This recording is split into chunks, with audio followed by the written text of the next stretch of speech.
A world after the end. The story takes place in a bleak future after an unnamed catastrophe has destroyed the Earth. The sky is permanently gray. Forests are burned to black skeletons. Cities are abandoned ruins. Nothing grows anymore. Most of the surviving humans have become desperate, violent scavengers. Some have even turned to cannibalism to stay alive. In this brutal world, trust is almost impossible. And yet, in the middle of all this darkness, the story focuses on one fragile bond, the relationship between a father and his son. The journey south. The father and the boy travel through the wasteland pushing a small shopping cart filled with their few remaining supplies. Their goal is simple: head south toward the coast. Maybe the climate will be warmer there.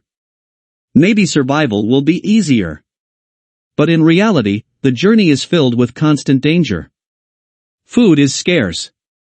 Cold and hunger follow them everywhere. And the roads are filled with other survivors, many of whom are willing to kill for even the smallest resources. Carrying the fire.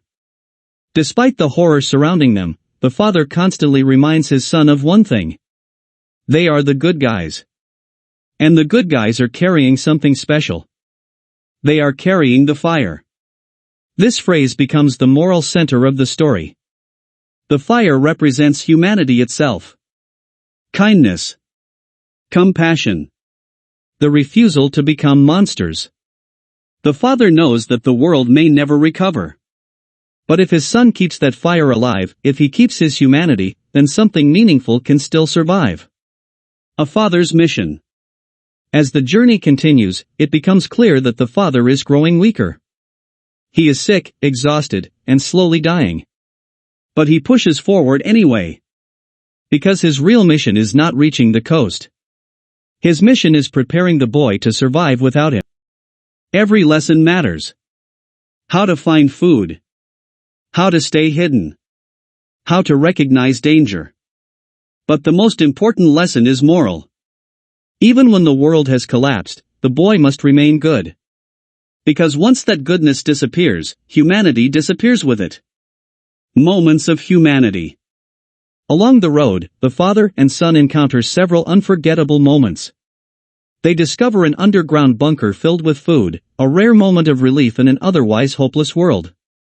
They meet a lonely old man named Eli, who represents the last generation that remembers the world before the disaster. And they witness terrifying evidence of how far some people have fallen, including groups who capture others as food. Each encounter forces them to confront a difficult question: is it still possible to be kind in a world this cruel? The boy believes it is. And his innocence often reminds the father of the humanity he is fighting to protect. The final lesson. Eventually, the father becomes too weak to continue. He knows his time is ending. In the final moments of the story, he tells the boy something important: the fire is inside him. It always has been. The boy doesn't need his father anymore to carry it.